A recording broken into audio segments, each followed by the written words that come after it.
Barnaby the rabbit lived in a burrow so neat it sparkled. Every day he arranged his carrots, tallest to shortest, brightest orange to palest yellow. He loved everything in perfect order.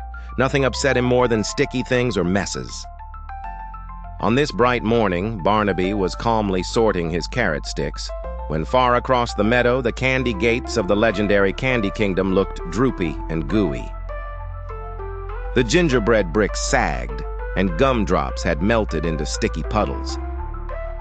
Just as Barnaby was counting his smallest carrot, a tiny note zoomed in, delivered by a hummingbird made entirely of jelly beans. The note was frantic. "Help! The goo is growing!" Barnaby's nose twitched. He tucked the carrots in a basket and set off, his jitters mixed with curiosity. Barnaby hopped down the path, but the grass was now sticky, purple licorice. Each hop was slower and licorice stuck to his paws.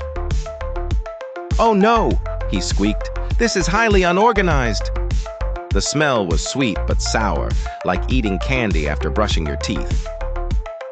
In the gumdrop forest, Barnaby met Princess Pippin. She wore a caramel cloak, but today it was melted, dripping over her shoes. "Barnaby, the melt goo is dissolving everything. Even the castle is soggy." Pippin explained. A sour gray goo monster had arrived. It covered everything, making candy wilt, melt, and lose its sparkle. "If we don't stop it, soon there'll be nothing but ooze." "Is there anything the goo fears?"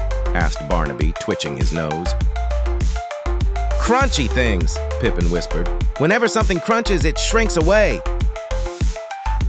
Barnaby's eyes widened. He thought of his stash of perfectly crunchy carrots. Suddenly, the ground sizzled.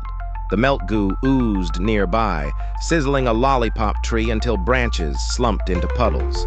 Barnaby and Pippin hurried on. A caramel river blocked their path. The caramel moved slowly, thick like molasses, so sticky you'd get stuck in seconds. "We need a clever way across," mused Barnaby. He spied a sturdy candy cane. With a mighty leap, he pole-vaulted across the caramel. Pippin held tight to his fur and made it too. No sticky shoes today.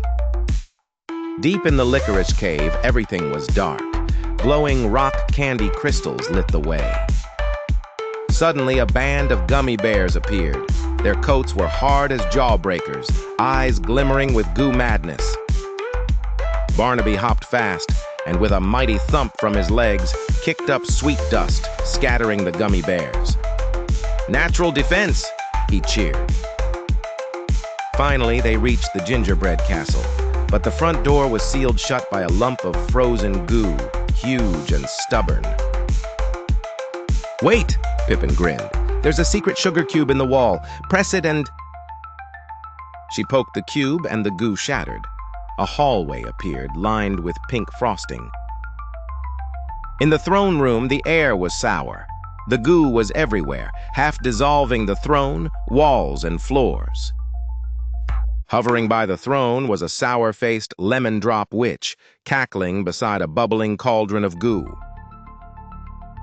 "No more sweetness!" the witch shouted. "Only soupy, squishy, icky slop forever!" She hurled a ball of goo at Barnaby, who dodged, ears flapping. But the witch was protected by a shimmering, sticky jelly shield. How could they stop her? Pippin pointed upwards. Above the witch dangled a gigantic peppermint disc, held up by sweet striped candy cane supports. Pippin whispered a plan. Barnaby nodded. Crunch was their secret weapon. Barnaby raced to the candy cane supports and, crunch, crunch, crunch, chewed with all his might. The witch shrieked. She tried to fix the supports with more goo, but Pippin's signal distracted her.